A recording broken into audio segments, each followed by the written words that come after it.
Hi everyone, so today I'm going to be showing you how to do a white rainbow diamond rhinestone tumbler using a template that I created and using PDB Creative Studio rhinestones.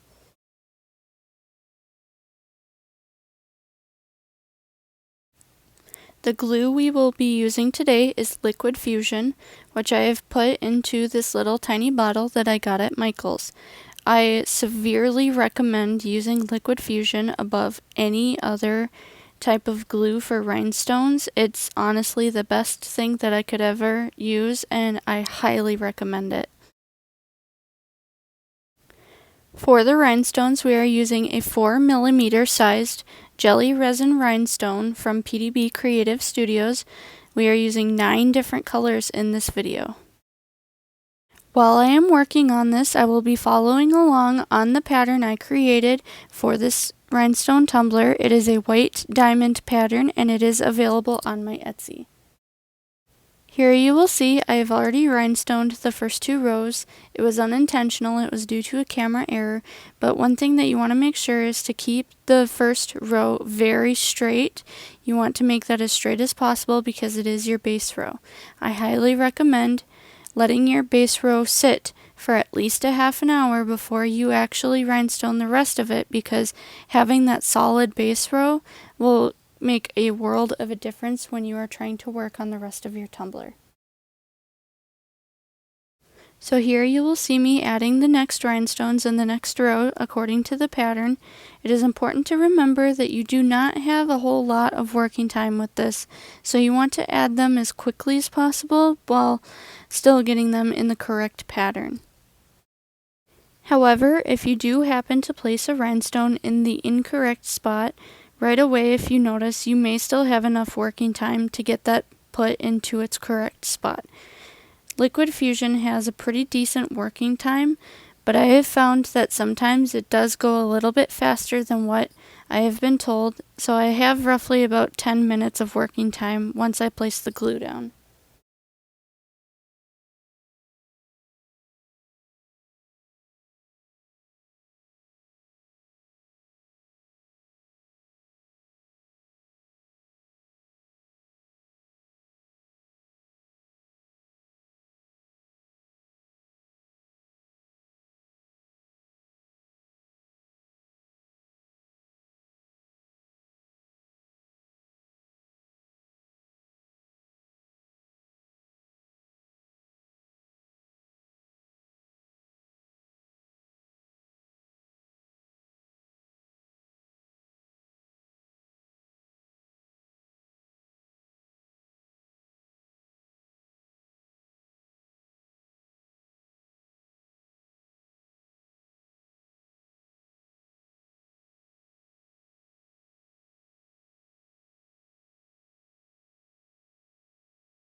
So here I can see that now I am done with the purple part of this design, so I'm going to transfer the purple back into its container so I can use the rhinestone tray for my next color.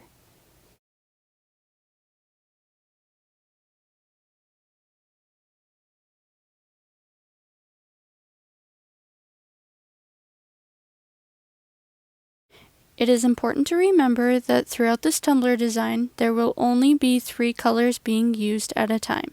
There will be white and 2 of the colors that will alternate throughout the rainbow. So long as you continue to follow the pattern, your tumbler will end up looking like this. This is right before the end of the tumbler, right before the last rows.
At the end, I have to determine if there is enough room for me to place another row of rhinestones. For this particular tumbler, I did decide that there was enough room for another row. After letting the tumbler set for 24 hours to let the liquid fusion set, I gave the tumbler a good scrub and cleaned up the spray paint on the bottom. In the end, I decided to add a glitter butt to this tumbler. Now this tumbler's done!